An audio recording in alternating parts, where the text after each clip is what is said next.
an introduction to asset tokenization. So yep, Eric and Jiwei, you all can start sharing your screen and presenting. Okay, thanks a lot, Sophie. Okay. You all need to enable screen sharing.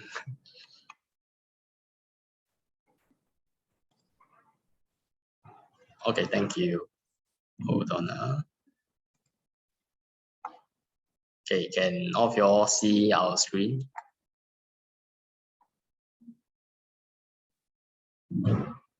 Yes, we can see your screen.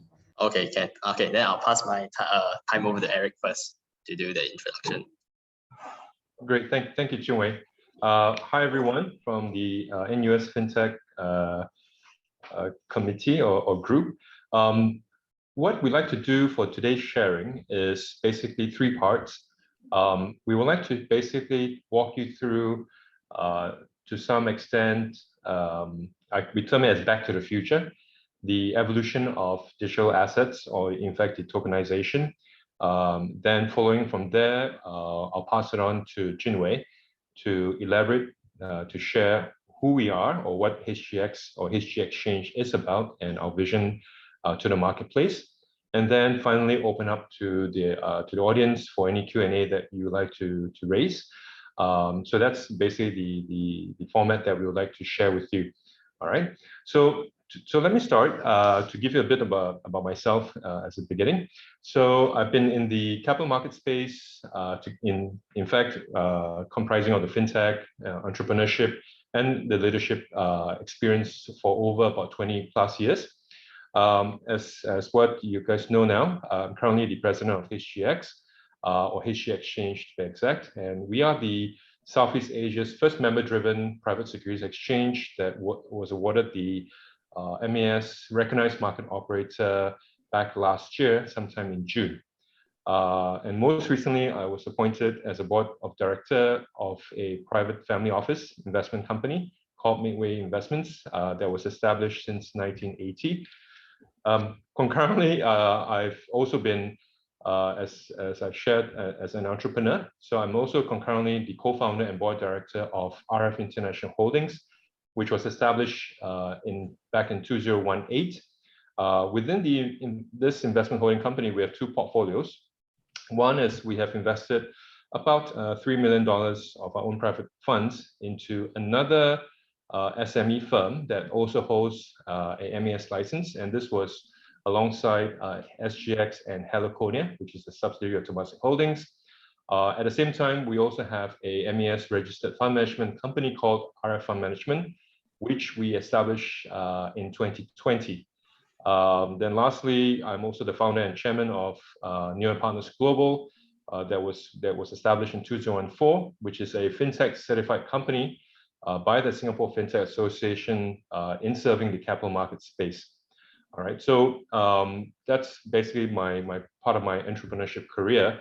Prior to that, from a corporate standpoint, I was previously holding senior positions in equivalent firms, for example, RTS, Real-Time Systems, Flag Trade Systems, which is basically a technology provider. On the sell side, CMC Markets and UBK. And I guess my first foray into the corporate world was with BT Group, which I was there for close to about 9 years. All right, so let me jump straight into the slide and proper. So back to the future. If we can go to the next slide.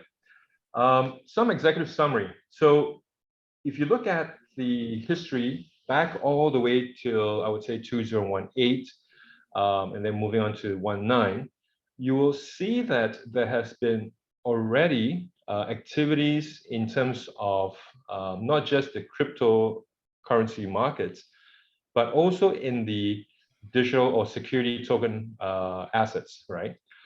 Case in point, for example, throughout 2018, 2019, you have the Americas, Singapore, Hong Kong, UK, ranked as leading token offering hubs globally, right?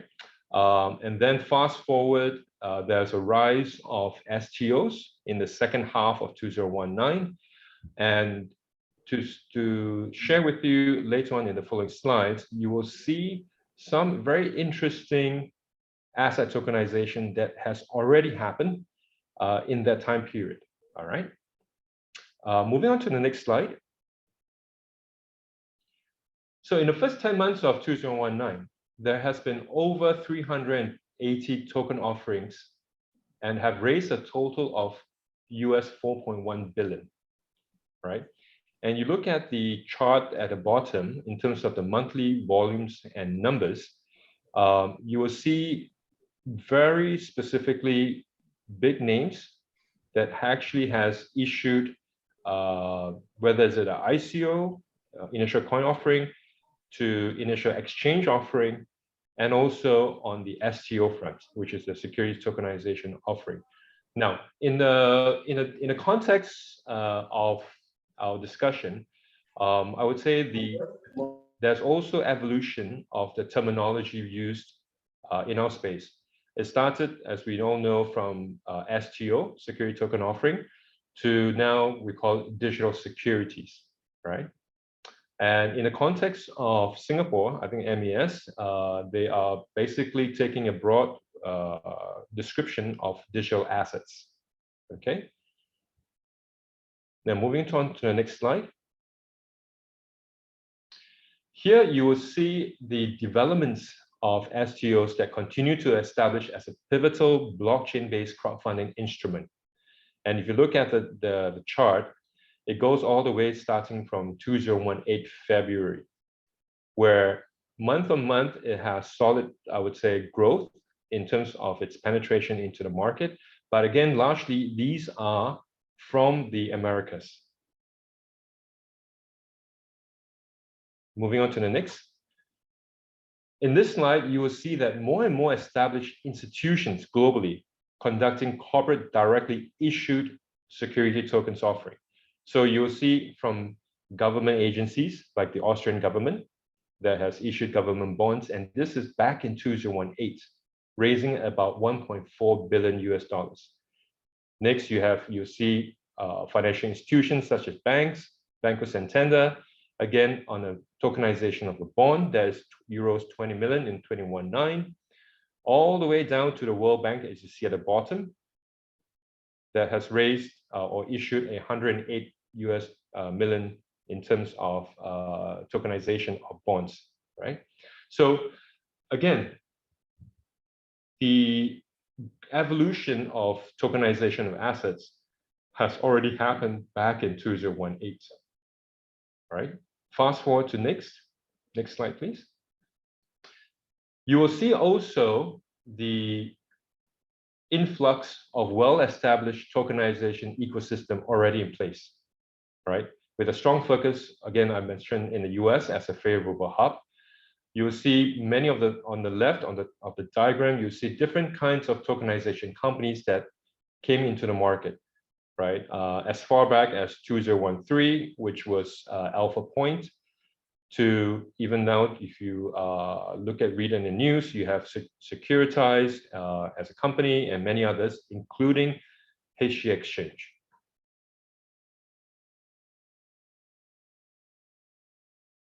Lastly, I wanted to actually then point out some significant tokenization projects on the STO or digital securities front. So back in 2018 August, you have T0, which raised 134 million of tokenized debt from over 1,000 global investors that has been fully subscribed.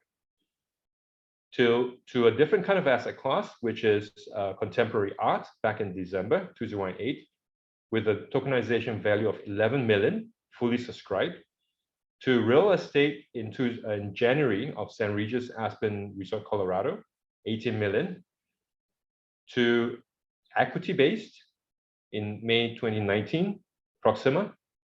Again, then you have bonds as the following concept. So you can see from here that the asset tokenization, again, has happened back in 2018. Now, what is the key difference then? Back then, you will notice that these are all primary issuance. No secondary market ever existed at that point. What does that mean? It means that for the issuer, great, they have managed to raise funds, but for the global investors, that's where there's a gap where to exit for them or to monetize their investment, they have no other place to go except if they were to do a OTC, what we call exit plan, or for the issuers to buy back the investors' tokens that they've invested in, into their company or project at a predetermined valuation, right? So using that as the starting point of where the gap is in terms of secondary market, that's where HG Exchange has identified its unique proposition in terms of what we want to do, how our conduct of business is, and taking an approach of the type of asset tokenization that we want to pursue, primarily still within the private markets, which is already, as you have read, many of you may have read in the news, that the acceleration of liquidity and demands of the private markets vis-a-vis also the tokenization or the democratization of products and accessibility by the investors, it has been increasing, right? So with this stage that I wanted to give you guys a background, then let's move on to the present state of where HG Exchange is coming into the foray and leading the charge in this particular asset tokenization space. All right. So over to, I'd like to take this opportunity to then hand over to Junwei to share about HGX. Okay. Hey, thanks a lot, Eric. No problem. So yeah, so as Eric has mentioned, right? So the reason why HG Exchange is being accepted, right, is because asset tokenization has already taken place since 2018, right? But then, as what Eric has pointed out, right, everything is just focused on primary issuance. But then, if you are the investor, right, after you have invested your stake, how do you exit? So there comes the need to create a secondary trading marketplace. And this is also how HG Exchange is being formed, right? So for those people who do not know about us, right, we are actually a marketplace, a venue for secondary trading, right? We are licensed by the MAS. We are allowed to trade all sorts of securities classes, except for, of course, public securities, because we are in the private market space. And of course, we are also not allowed to trade derivatives as dictated by the MAS.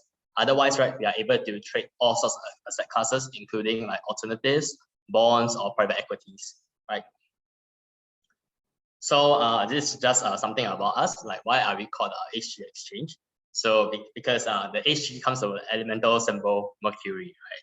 So Mercury is a metallic element. So like it's liquid at standard conditions, but then it is being utilized in many different forms of like scientific appliances. So we feel that there's a trustworthiness and reliability being associated with it. And most importantly, right, Mercury also refers to the Roman god, who is the messenger, of the gods. So it's like we want to bridge the gaps between buyers and sellers to facilitate for secondary trading, and hence that's why we are called HG Exchange. So what makes us very unique, right? Across, from our different securities market. Right now, if you have done your homework, it's pretty obvious that we are probably not the only private securities exchange in Singapore. Perhaps there's many other players. But what makes us really unique, right, is that we work upon this business model known as a exchange network model. So what this means is this: we act as an exchange, right? But then we don't really onboard clients or investors on ourselves, right? What we do is that we tag with leading financial institution or financial intermediaries, or as we've called it, broker-dealer firms. So some of our core members, right, is like Phillips Capital. I'm not sure if you all have heard of it. So Phillips Capital is quite renowned in Singapore for its trading system. And then we also have other partners like Prime Partners, as well as Funnel, right? Funnel is Asia's largest investment platform. So as you all can see, right, this is where the beauty of our model lies, right? So if we tag with them, right, we don't really need to onboard all their clients. The moment we tag them, all their clients, as well as their contact or issuers, becomes our clients, right? So it's like this indirect relationship that we have with their investors as well as their issuers. So if we can onboard just one financial intermediary, right, we have access to their entire network. And then can you imagine if we have 2, 3, or 4 other intermediaries joining us? And then that's how we want to scale our network exponentially this way, right? Now, the other, if we do not go by this model, right? Another model we can do is that we can have a very, very large sales team, right? A very large distribution team, but then that would be very costly. So that's why we decided to switch approach and then move towards exchange network model. So this is this is a diagram showing all our shareholders as well as our member firms. Right, member firms are our partner firms who's actually sharing their network with us. Right, so we have Phillip Capital, Prime Partners. Prime Partners is known for their advisory work in the catalyst market. So SGX catalyst market. Final is actually Asia's largest private investment platform. If you all Google about it, they are actually quite famous. Then Zilliqa is this blockchain technology. They are not our member firm, but they are our technology provider. And then there's this company called COW, which is also a private investment platform, but for alternatives, and they specialize in debt, consumer debt actually. Yep. And just not just recently, right? Binance has actually invested a sizable amount of investment into us, because they believe that in the things that we are doing, right? So just last year, I think November, they have actually invested in us, and then we hope that between the both of us, right, we hope to synergistic benefits between the both of us and grow the blockchain ecosystem in Singapore. So as a whole, right, apart from being just a secondary private marketplace, right, what we hope to offer, right, to both investors as well as issuers, because both of them, these are the two main players that makes up our marketplace, right, is that we hope to offer them a wide distribution channel, right? We up to today, right, with our combined members and the network that we have access to over 500,000 global investor, right? And then we can know when people come to our exchange, our member firms can also offer those issuer professional service like audit, legal, and marketing.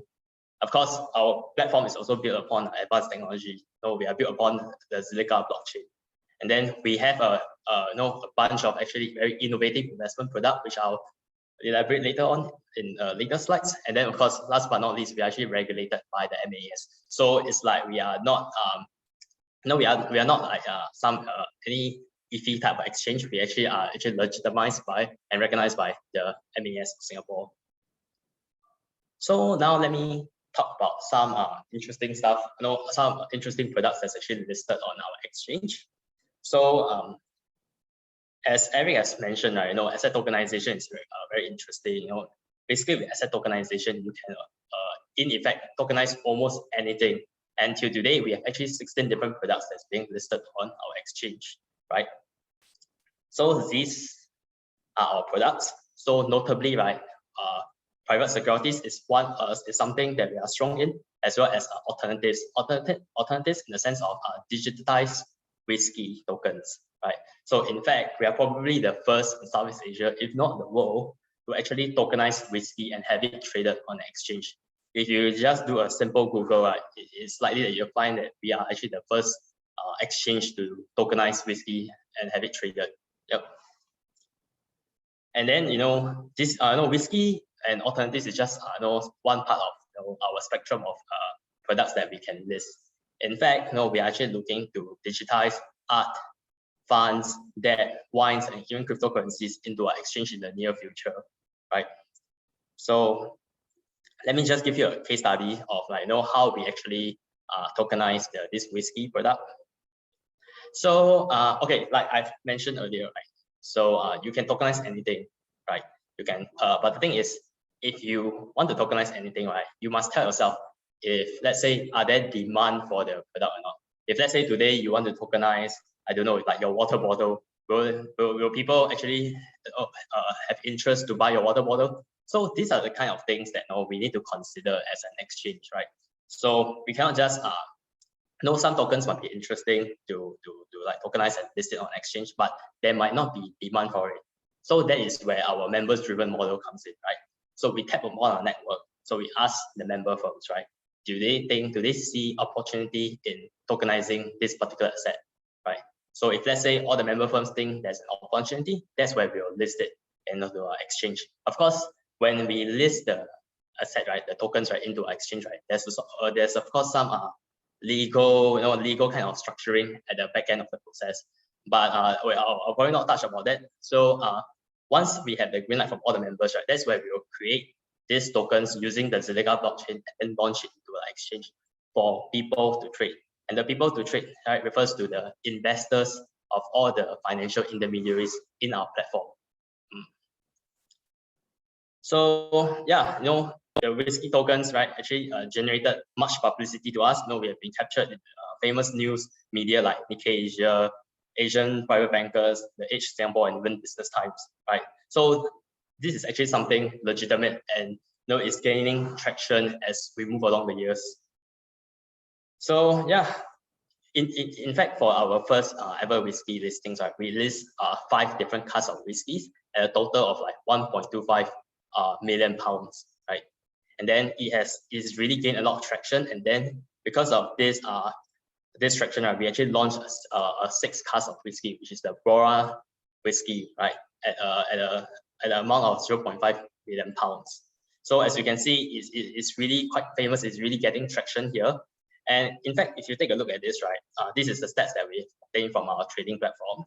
Like that when we list the Port Ellen, Port Ellen is one of the whiskey casks that we list.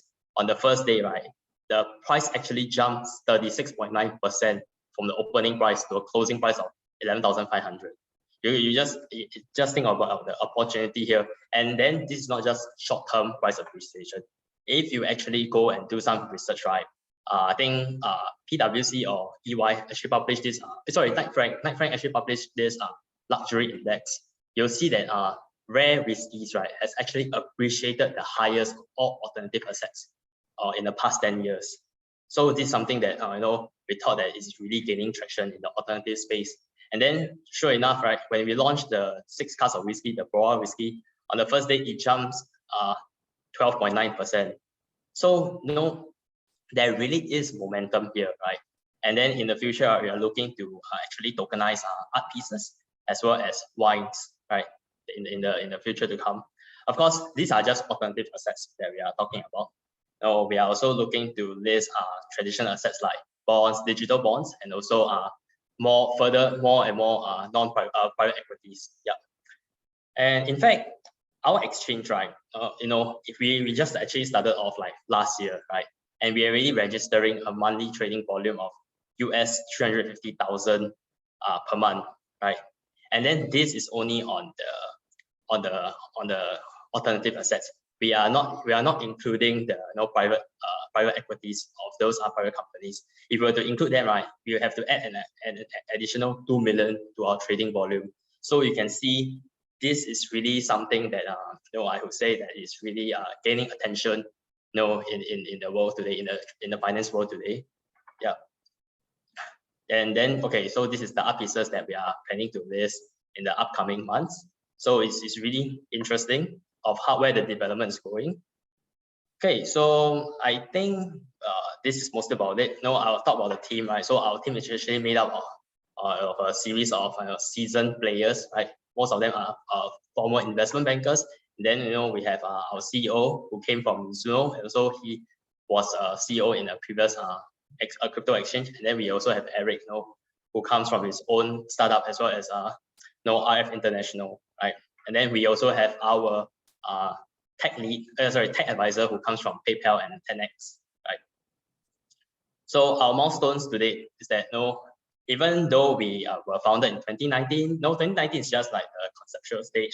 The real journey really begins during June, right? When we were accepted into an MES sandbox. So we graduated actually last year, September, and then we have actually a strong series of traction today. So just early last year, we launched the first ever digital whiskey tokens, not just in Asia, probably in the world, if I'm not wrong.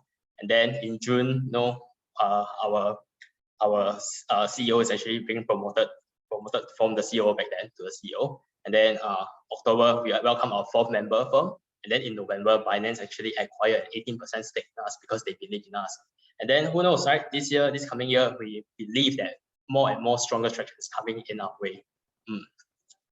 So actually with this, right, I have I'll probably end off the slides and then open for Q&A session.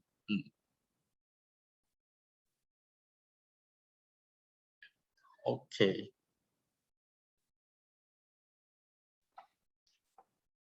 All right, thanks, Junwei.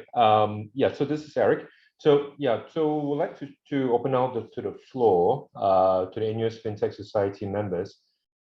Feel free to ask any questions that you may have, or any insights that you would like to cross-reference with us. Yeah, happy to entertain any of these questions.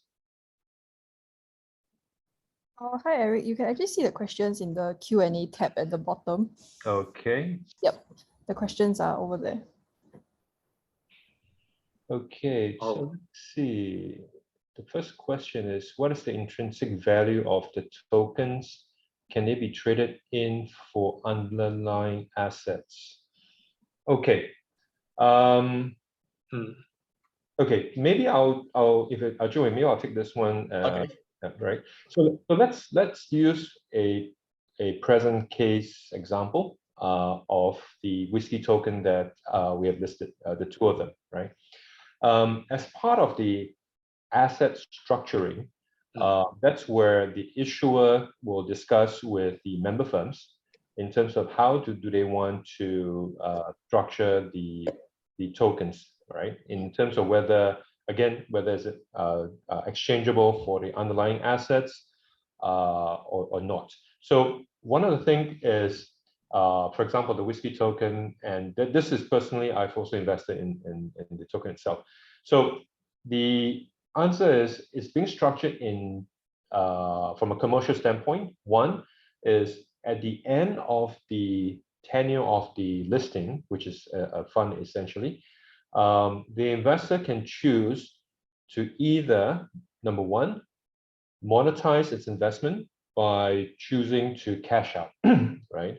And two, second option is basically take physical delivery of the asset. Meaning, if I choose, for example, myself, if I choose to take physical delivery, then the issuer at the end of the expiry of the contract will deliver the bottle of whiskey that I've invested in to me personally, and in a physical form, right? So I'm not too sure if that helps to answer that question in the sense that can it be traded in for the underlying asset? The answer is yes.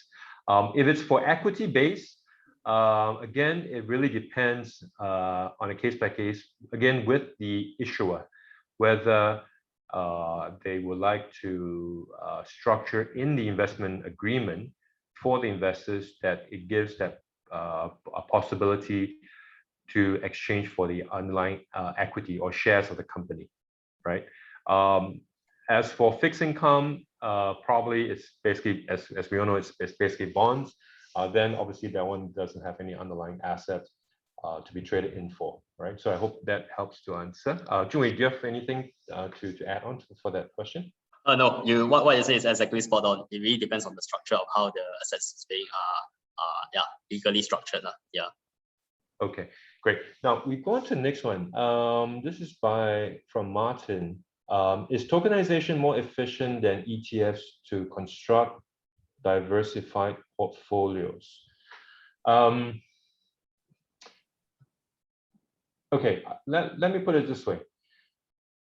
One can also construct a tokenized ETF, right? Why I say that is because tokenization is just the format that one basically create the structure, the product.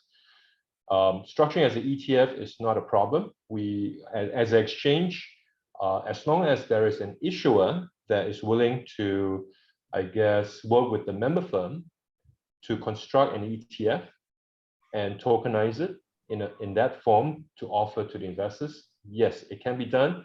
In terms of cost efficiency, I would say probably yes, in the sense of your filings to your necessary documentation, in terms of also what the member firms would need to charge vis-a-vis if you were to do it on a public exchange. This is basically, I'm coming from the pre-listing or the structuring process. Not only that, it's also more cost efficient in terms of the tokenization or digital asset listing on an exchange is the post-listing administration. That, from what we understand, there is also cost efficiency from that. Essentially, what MAS has innovated in that sense is making this new realm of private digital exchange, which is regulated, a lot more cost efficient and also a lot more faster in terms of going to market, simply because I think one of the differentiation is that it's still a private exchange, which means that in terms of its customers that we are able to offer the products is essentially not to the retail public, but at the moment is only at starting from accredited investor perspective. Yeah, and obviously all institutional FIs are also eligible, right? So I hope I answered that question. Junwei, anything to add? Nope. Okay. Then we go on to next one.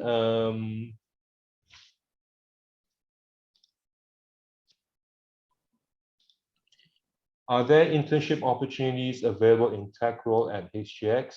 I can answer that, Yeah. I guess. Yeah, So go ahead. okay, thanks, Eric. So for this, right, we do not really have a tech role at the moment, but we are probably hiring for part-time and also for summer internship for business development as well as product management, right?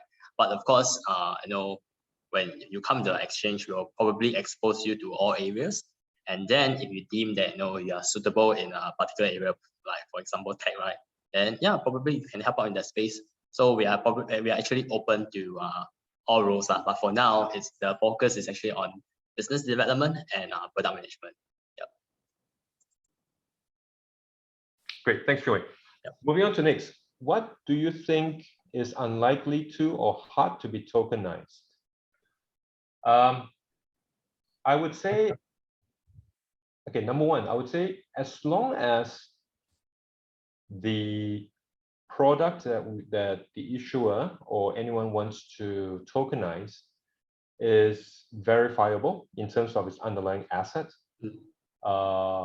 it is considered to be fungible to some extent. And lastly, as long as it's able to be verified, right? Then I would say it is able to be tokenized. However, what is hard or unlikely to be tokenized is case in point if we're talking about certain listings that is already done on a crypto exchange, right? Even though it's considered as an STO, because sometimes if you look at the way that it's being structured, it's more towards a utility-based token, right?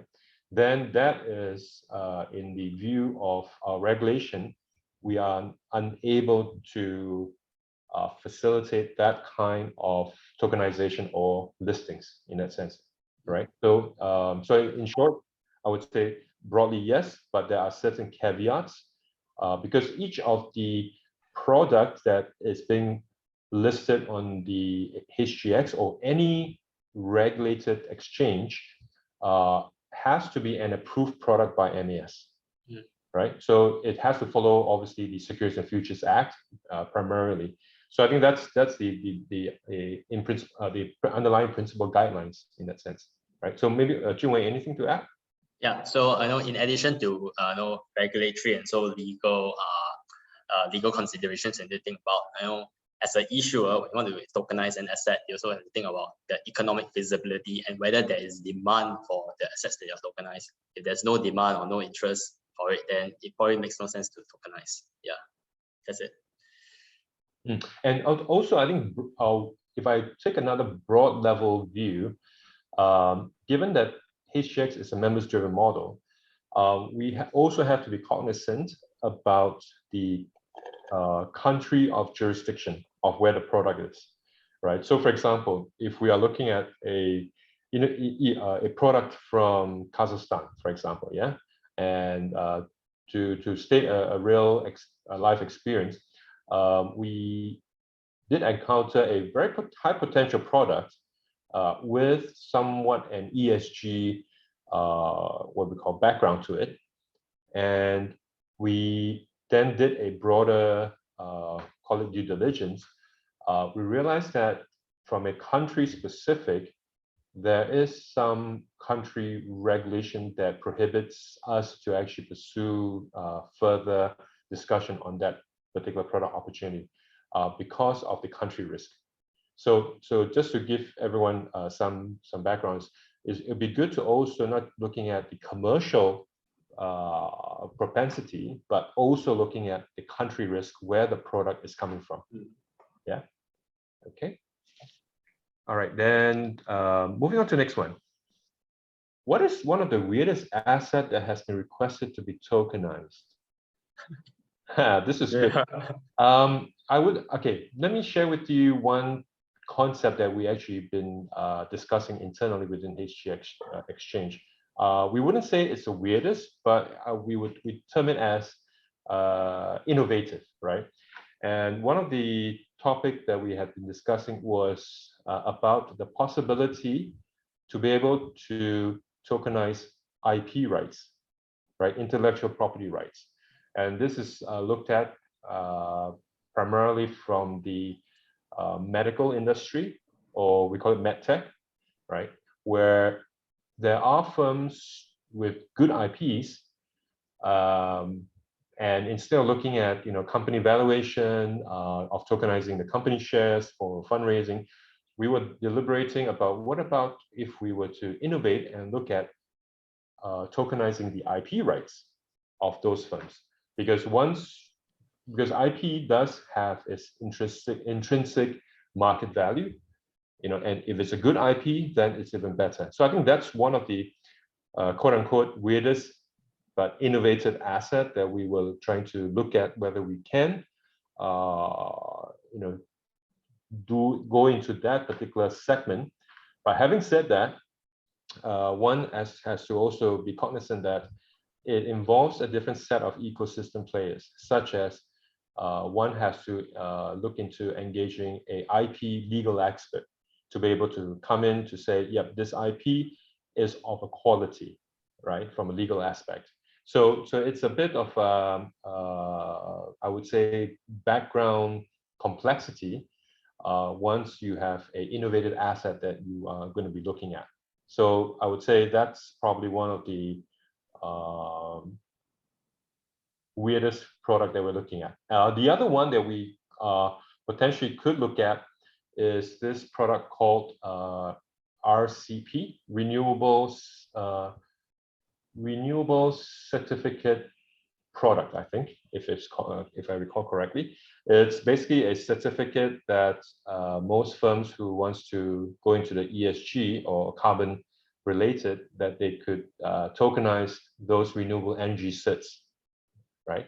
Again, that's another weird asset that not very talked about, but it's already in existence in the marketplace in terms of this renewable certificates, renewable energy certificates. Yeah. Okay. Jun, anything to add? Yeah. I think you also recall this interesting asset that we nearly list that we was in discussion. You remember that there's this issuer that wants to tokenize its funeral urns, columbarium urns. Yeah. Oh yes, yes. Yeah, correct. Yeah. That was interesting and the weirdest asset that I've come across. So yeah, just a minor touch on. Yeah, that's all. Yeah, I think the notion that we have to track carefully, I mean, for the audience to know, is that because of its tokenization capability, anything that is considered have an asset backed can be tokenized, right? So I think to that extent, yeah, the funeral equilibrium concept was one of the weirdest that we have come across. Yeah. Okay, so I hope we answered that question. Next one, again by Martin.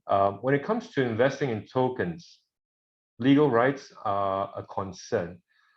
how the structuring work to give token legal rights? Is regulation necessary to deloop an ecosystem of tokens? Okay, let me see how I can answer this. I can take a jab first at this. Sure, Joey, go ahead. Okay, so for our whiskey tokens, right?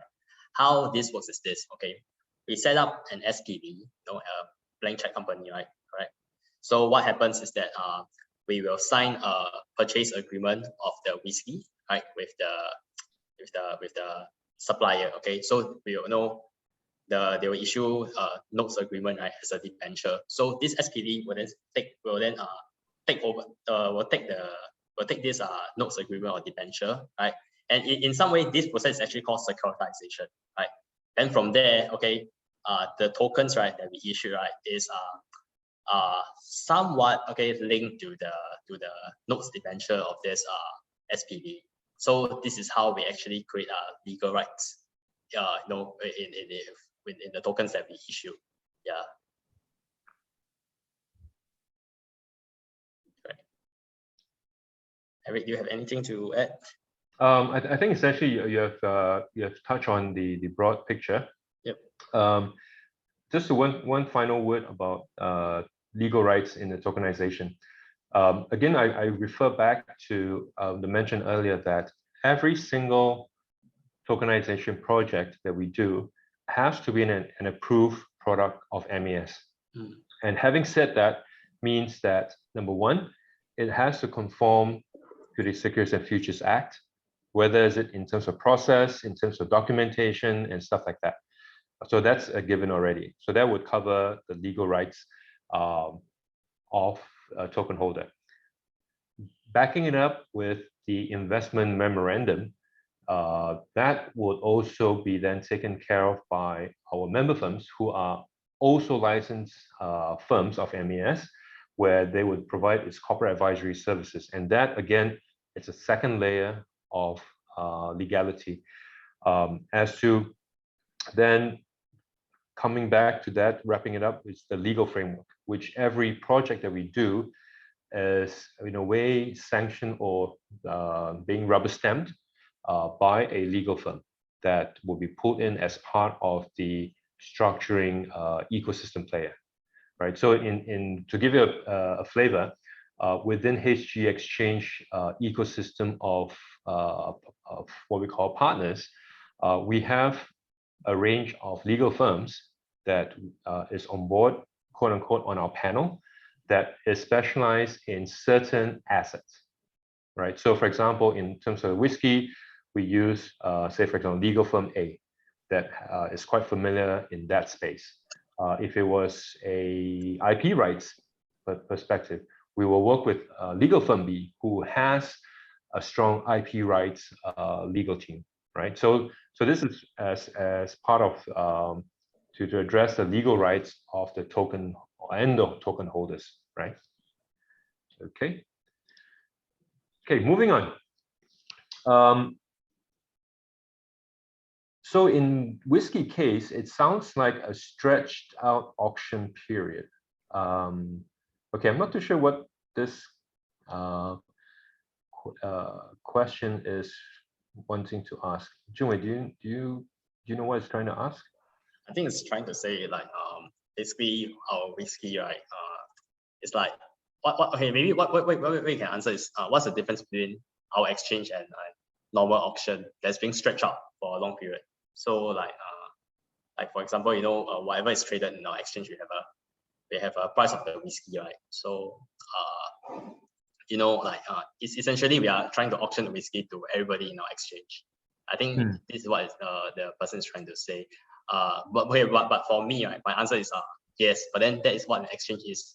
Yeah, an exchange is supposed to create a marketplace, for people to buy and sell assets, right? So an auction is just a type of marketplace. So an exchange is just for a larger audience. Yeah. Okay.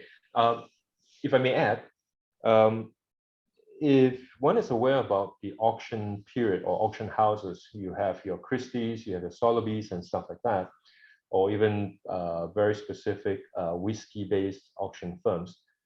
you will see that if you want to buy a particular whiskey, right, you may need to wait until it's available to be auctioned. So time to market, it's one question, and even if you want to sell, you have to go through a whole process of due diligence by the auction house to validate your genuinity of your whiskey.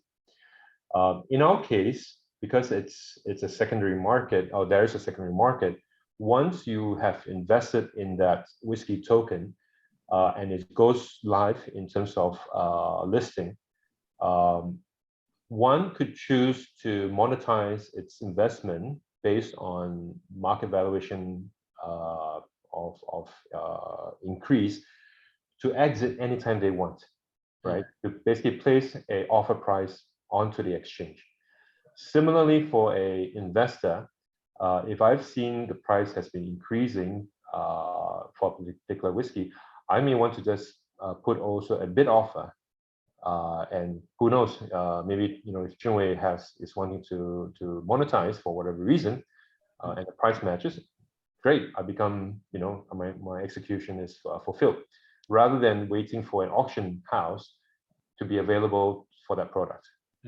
Right. So I think the difference is there in particular to this question. Yeah.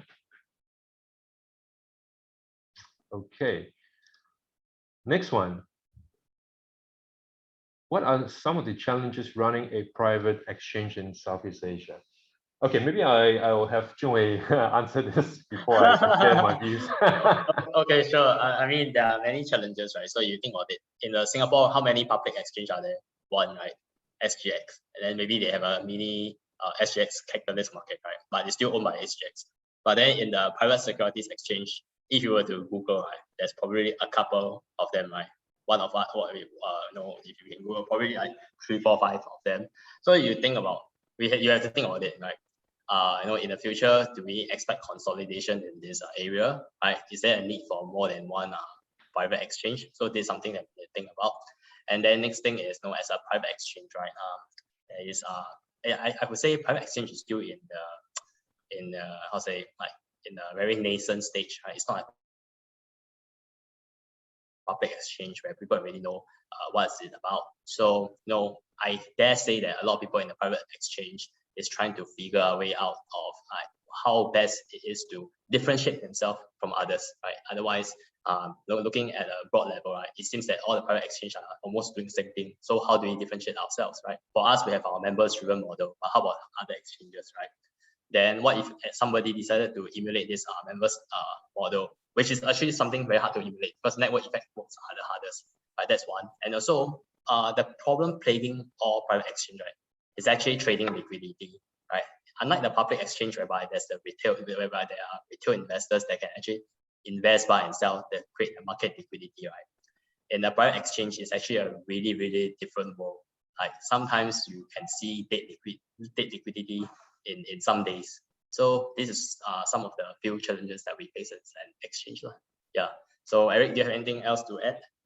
Yeah, if I may share my insights as well. I would spin it from an angle of an ecosystem. What I mean by that is the following. If you take example of the fund management industry, for any fund management firm, whether it's a RFMC or a LFMC, it has a ecosystem of what we call market players that support the fund management company. You have what we call your fund administrator, your auditor, and banks and many other things, right? And similarly, in the exchange environment, you have an ecosystem that builds the exchange, meaning to say, externally, you have your tech providers, you have your member firms, you have your issuers, and your investor base. Internally, I think that's one of the challenges is understanding what components actually build the exchange. Particularly if you are a digital exchange vis-a-vis the traditional public exchange. If I take reference to during the what we call the open outcry environment, right? And moving that to a digitized world of the public exchange. A lot of focus then has been into the digital, into the technology aspect. And within technology, if those from a technology background, you will see that when you dissect it, you have a whole gamut of components within the technology area. Things like your infrastructure, your application, your trading engine, your risk engine, your custodian engine, and many other things, right? So, and then you move that to the product layer, which then is another whole gamut of ecosystem. Where do you find issuers or products to create and list on the exchange?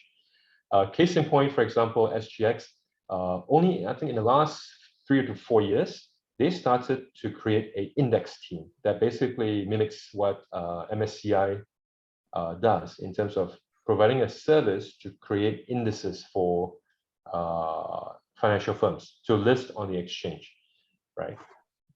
Notwithstanding, you have also then in terms of its go-to-market or distribution strategy, right? So I think these are the challenges, adding on to what Junwei mentioned. It's a whole new ecosystem of a private exchange that one needs to basically be very cognizant in terms of connecting the dots, right? To be honest, you want to run a private exchange to apply for a license, I would say it's not too difficult once you have a business plan, but to execute that business plan with all its intricacies, that is a challenge, right? In terms of running a private exchange in Southeast Asia. So therefore, for HG Exchange, we are cognizant that, hence why we also then curated our conduct of business in the way of a members-driven model, where we really take focus in terms of internally focusing on how we can build the exchange better to support the member firms. Hence why we don't need to then have a big concern about how do we distribute a product, how do we bring in investors. We work closely with our member firms to address those areas. Yeah. All right. So I hope that we have answered that question. Okay, moving to next one. Hi, sorry, Eric. Yeah, Due to time constraints, I think we'll only be able to take one more question. Okay, sure. Okay. All right. So yeah, let's do the last one. Are tokens similar to shares? Just that tokens can be applied to things like wine. Okay, maybe I'll let Junwei have a shot at this first. Okay, sure. In my opinion, right, tokens are not really similar to share, and no, tokens can be applied to anything, right? As long as it can be backed by an asset, right? It can be called a token. I mean, at least from a regulator standpoint of view, okay. So shares, right, represents an equity stake of a company, right? But for tokens, it can be equities, it can be debt, right? So it really depends on how you structure that tokens. So tokens might not really necessarily be similar to shares, but if you really want to talk about like in terms of like fungibility perspective, right? Like like one tokens represent ownership of an asset, then probably yes, that way. But at the end of the day, it still really depends on the underlying of what the tokens is about. Yeah. Anything to add, Eric? Yes, I think one closing remark on this particular question is, in my own wish or vision, is that any digital securities token can be accepted by the banks as a tangible asset that is being able to collateralize. And that's where we talk about tokens, equity tokens that comprise of shares, or tokens that is asset backed, that the asset has a value, and essentially then to be recognized by the financial community, such as the banks, that these are collateralized assets in that sense, in a real world basis. As of now, I think the community is watching to see if indeed that can be materialized in terms of the quantifiable value of the tokens, right? And in this aspect, I mean, on the sideline, I have a separate conversation with MES guys to look at if that is somewhat possible in the near or far future. Yeah.